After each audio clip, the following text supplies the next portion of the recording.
Hi everybody, this is Nicholas here from ZZ&Daddy. Welcome back to the channel again. So today right now we're going to do a little bit of a recap on the previous video. So right now we are on location at the West Den. So right now what I'm going to do, I'm going to introduce you the equipment that I use. So this is actually my first time buying my own equipment. So I can just let you have a look at what do I use. So over here, this is my prawning rod. So mine is Kang Mo or Rigid Demon. So this one is very unique because the measurements is 5.5, 6.5, 7.5. Very weird measurement. So normally you see the rod measurements are all by whole numbers, 5, 6, 7, 8 or 3, 4, 5, 6, you know. But this one is a very unique one. It has until 0.5, which I quite like. Reason being that 0.5 helps me with my very short arm reach. So now what I'm going to do, I'm going to set up my rod and I'm going to show you how I do it. So normally what I'd like to do, I will always extend out only the first two segments of my rod. Then I'll place it. Okay, so with this height at least is tall enough or not so tall that I cannot tie my line. So today I will be using the size 14 short float. And with my pre-tied line. So for me, I have the habit of, you know, measuring and pre-tying the line and then just leave it at that measurement. So next time when I go back to that same prawning place, I will just use back that line. So now I'm just removing my line from my donut sponge. At the end of my line, I've already tied a loop here.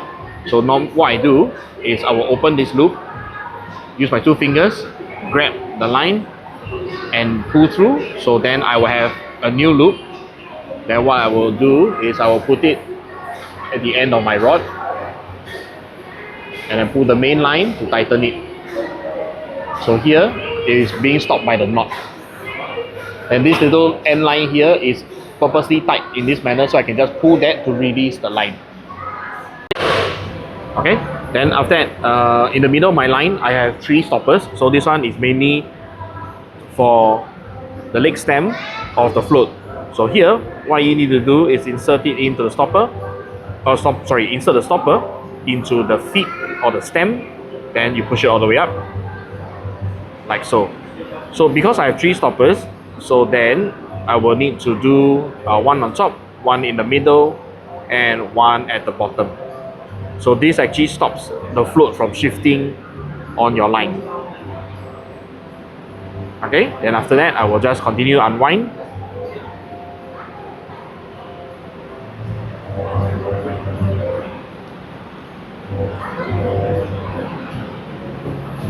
Okay, so now what I'm going to do is we have to measure the depth of the water that we can start prawning. I have my hook, so this is the depth checker.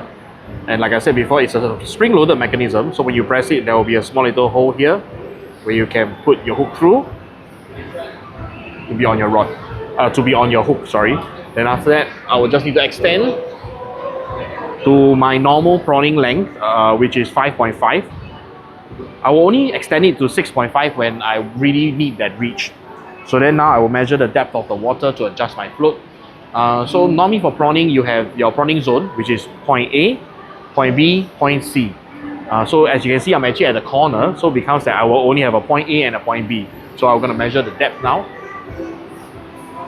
So do make sure that when you measure your depth, your line has to be straight as you put it down into the water. So it's very deep in, so I need to adjust it higher.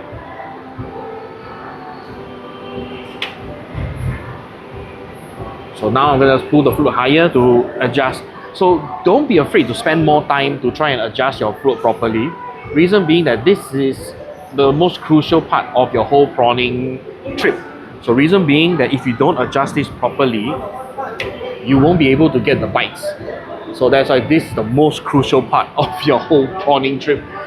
So one more time, let's measure the depth again. I believe this will be better. So straight down. Okay, so just right when my depth checker touches the floor, my float is just right underneath the water. Okay, so as you can see from the video, so never measure it under a slack situation. It has to be a bit tight. Okay, so this is the true depth. Okay, so I'm not sure if you can see it. My float is just right covered by the water. Okay, ma? Okay, so now we're gonna try point B.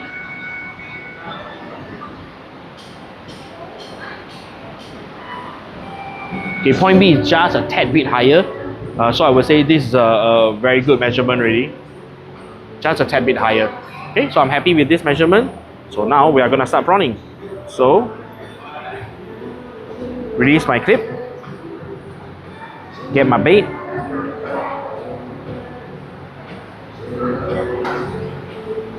Okay, so like I said before, for bait size, don't get the big ones, just a small piece will do. Hook it longwards, long way, go in, and then at the end of it, you can feel the tip of the hook here. Okay, you should be able to feel the tip of the hook here, and that's good enough. Then let's see what we can catch. Okay, I got a bite here. I'm not sure if my camera is running, but we shall test.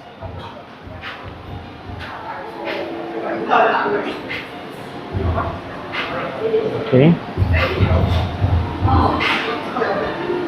I got a not bad one.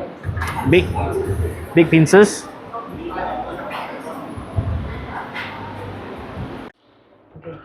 Okay, hi everyone. As you can see, I'm back home from my long prawning session.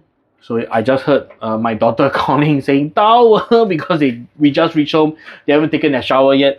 So right now, as you can see in the background, Zenith is bringing down the towel for my daughter Zina Jane to go and dry herself from her shower. So here in the sink, you can see I have my 6 hours worth of catch for the day. So please do take note, this 6 hour catch, right, is not me alone, it's me plus my wife. And I think my kids contributed a little bit to it as well. So right now I'm actually doing the cleanup process. And I already done 4 here already. So after I did 4, then my wife said, hey, your video very boring and you only show you cleaning up the prawn. So right now you can see my handsome chubby face over here watching me clearing up the prawn. So over here, I have the prawn. Okay, so right now you will cut off the horn, the radial plate and the feelers. Cut all those off. Okay, then the feet, cut all the legs off. We don't need those.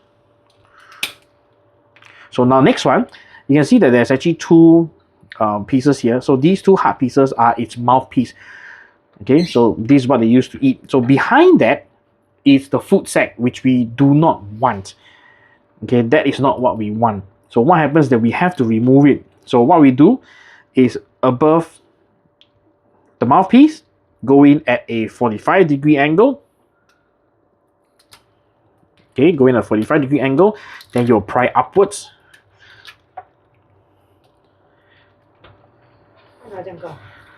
So as you can see, that is the food sac. Okay, look at all that dirt and grime. So definitely you do not want that in your prawns when you cook it or when you keep it. Then okay, deveining the prawn. So this is the tail spike. I will cut a little bit of the tail spike just inside a bit. Then I'll snap it. Then I will gently pull upwards. Then you can devein the prawn. So there you go. There's a very nice intact vein. So do not worry if let's say you don't get the whole entire vein out. You can still use a knife and cut it open and do that. But this way it makes it slightly easier. So right now you have an entirely clean prawn for you to keep in your freezer to keep it slightly more fresh for a few days. But try not to keep it for too long. Okay. So there you go. As you can see, I have a lot of work to do. So I hope to see you in the next episode. See you guys. Bye.